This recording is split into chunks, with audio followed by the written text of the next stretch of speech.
नमस्ते बच्चों, MJC learning में आप सबका स्वागत है। आज हम कक्षा 12वीं हिंदी युवक भारती में सम्मिलित व्यवहारिक हिंदी के अंतर्गत आने वाले पल्लवन नामक एकांकी का अध्ययन करेंगे, जिसके लेखक डॉक्टर दयानंद तिवारी जी हैं। इस एकांकी के माध्यम से पल्लवन को समझाने का प्रयास किया गया है। अब पल्लवन के बारे में जान लेते हैं। पल्लवन क्या है? पल्लवन का अर्थ होता है भाव विस्तार। पल्लवन पल्लव का एक रूप है। पल्लव अर्थात कोमल पत्ते या इसे कोपल भी कहते हैं। जिस प्रकार अंकुर से लाल मुलायम पत्ते निकलते हैं और फिर उनका विस्तार होता है और यह अंकुर पेड़ के रूप में परिवर्तित हो जाता है, उसी प्रकार से पल्लवन में भी छोटे से वाक्य का विस्तार किया जाता है। इस तरह से पल्लवन का अर्थ विस्तार करना, विकास करना है। इस तरह किसी सुगठित एवं गुम्फित विचार अथवा भाव के विस्तार को पल्लवन कहते हैं। कम से कम शब्दों अथवा एक वाक्य में कहे अथवा लिखे गए भावों और विचारों में इतनी स्पष्टता नहीं रहती कि हर तरह के लोग उन्हें आसानी से समझ सकें। इन्हीं विचारों या भावों को सरल और सहज भाषा में समझाना, उसका विस्तार करना पल्लवन कहलाता है। हिंदी में ऐसी हजारों सूक्तियाँ और कहावतें प्रचलित हैं जिनके अर्थ ऊपर से तो स्पष्ट नहीं हैं, किंतु उनका अर्थ विस्तार करने पर उनके भाव पूरी तरह स्पष्ट हो जाते हैं। लेखन की इस क्रिया को हिंदी में पल्लवन कहते हैं। इसे हम अंग्रेजी शब्दावली में मिनिएचर एस्से और हिंदी में लघु निबंध कह सकते हैं। हमारे समाज में अनेक महापुरुष, संत, महात्मा अपनी बातों को बहुत कम शब्दों या लोकोक्तियाँ, सूक्तियों, वाक्यों में अपनी बात कह जाते हैं, जिसको समझने के लिए हमें सोचना पड़ता है, विचार करना पड़ता है। कम से कम शब्दों में अधिक बातें कह देना पल्लवन है। इसका विस्तार करना ही पल्लवन कहलाता है। जिस प्रकार पढ़ने वाला या सुनने वाला आसानी से समझ सके, उसे ही पल्लवन कहते हैं। छोटे से वाक्य या वाक्य खंड में जो विचार बंद पड़े हैं, उन्हें खोल देना, फैला देना ही पल्लवन है। पल्लवन एक प्रकार से कली से फूल बना देने की प्रक्रिया है। पल्लवन व्याख्या और भावार्थ के तात्विक अंतर को समझ लेना चाहिए। पल्लवन और व्याख्या दोनों में सन्निहित भाव अथवा विचार का विस्तार होता है, किंतु पल्लवन में जहाँ केवल निहित भाव का विस्तार होता है, वहाँ व्याख्या में अपने विचारों के साथ आलोचना तथा टीका टिप्पणी के लिए भी स्थान सुरक्षित है। अर्थात व्याख्या में हम अपने विचारों, अपने मंतव्यों और उसकी आलोचना भी कर सकते हैं, लेकिन पल्लवन में ऐसी छूट नहीं है। इसमें हम लेखक या कहने वाले की बात को ही, उसको ही स्पष्ट करते हैं। यह छूट पल्लवन में नहीं है। पल्लवन तथा भावार्थ दोनों में मूल भाव को स्पष्ट किया जाता है।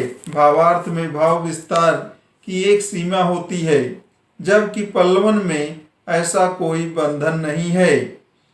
पल्लवन में विभिन्न अनुच्छेदों में तब तक लिखा जाएगा जब तक मूल लेखक के समस्त मनोभावों को पूरी तरह स्पष्ट न हो जाए।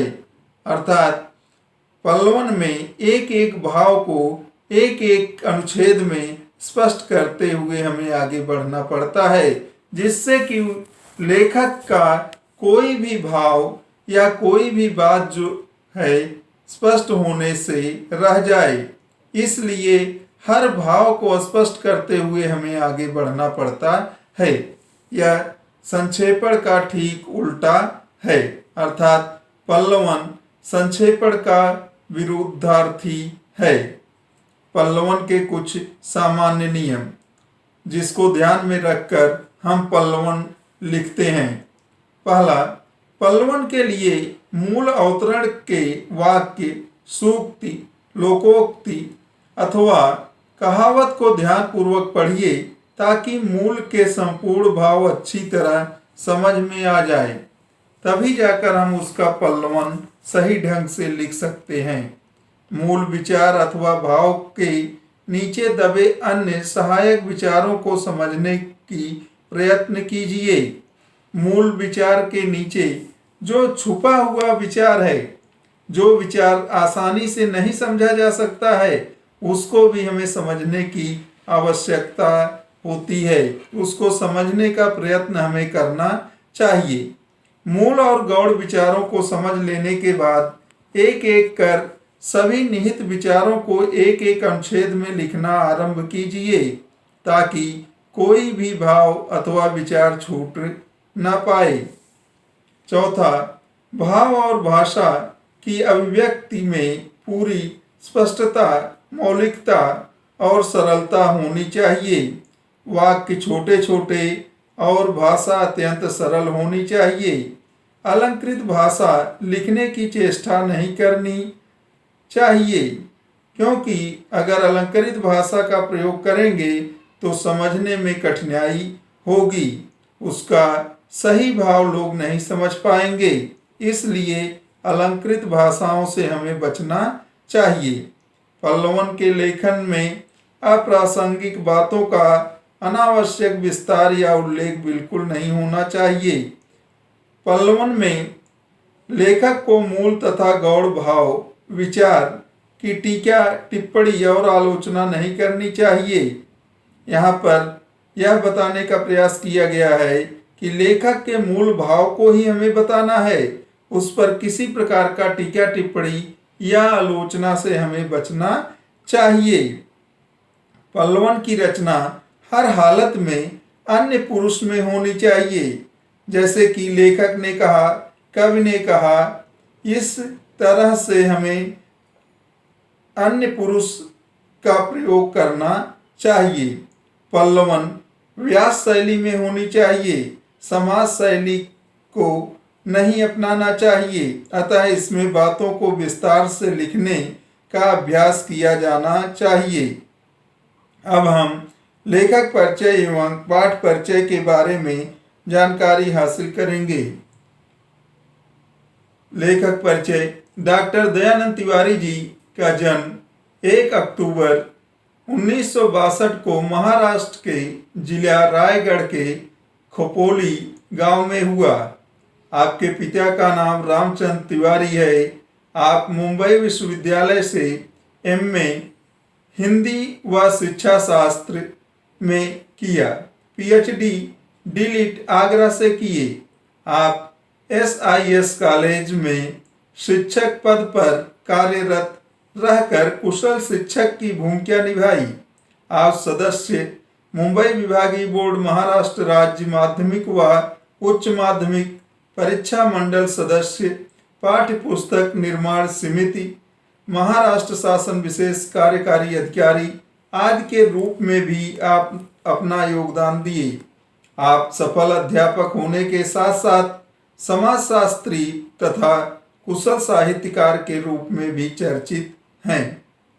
विविध विषयों पर किए जाने वाले गहन चिंतन के फलस्वरूप आप आकाशवाणी और दूरदर्शन के राष्ट्रीय चैनलों पर आयोजित परिचर्चाओं में सम्मिलित होते रहे हैं। महाविद्यालयी समस्याओं के प्रति आप निरंतर जागरूक रहते हैं।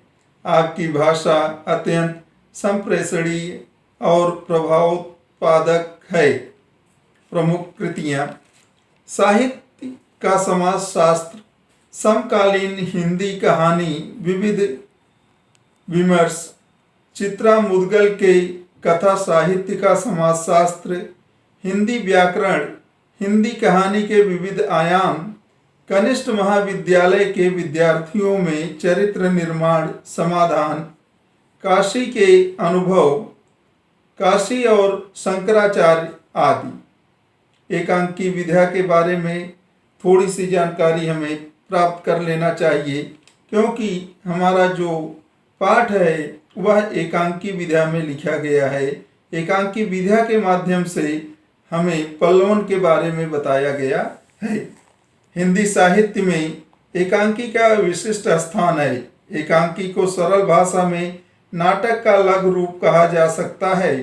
जीवन के किसी एक अंश प्रसंग को एक ही अंक में प्रभावशाली ढंग से मंच पर प्रस्तुत करना एकांकी की विशेषता है। अपनी बात को व्यक्त करने हेतु वर्तमान समय में एकांकी का उपयोग में लाना लेखकों के लिए उपयुक्त सिद्ध होता है।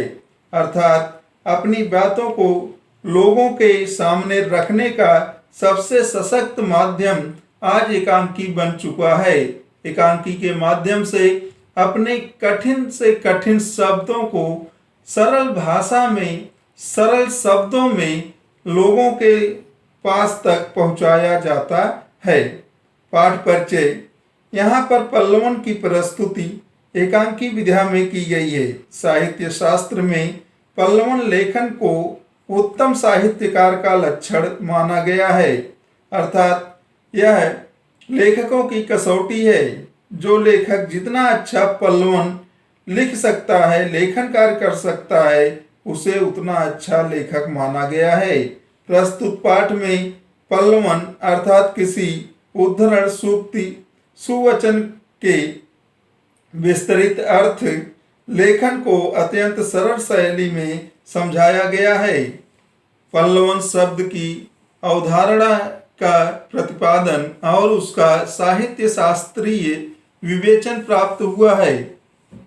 पल्लवन लेखन विविध अंगों और नियमों को स्पष्ट करते हुए व्यवहारिक हिंदी के विभिन्न क्षेत्रों में उसकी उपयोगिता पर प्रकाश डालता है। इस तरह से आज हम पाठ परिचय का अध्ययन किए। अब अगले भाग में हम पाठ का विस्तार पूर्वक अध्ययन करेंगे। धन्यवाद।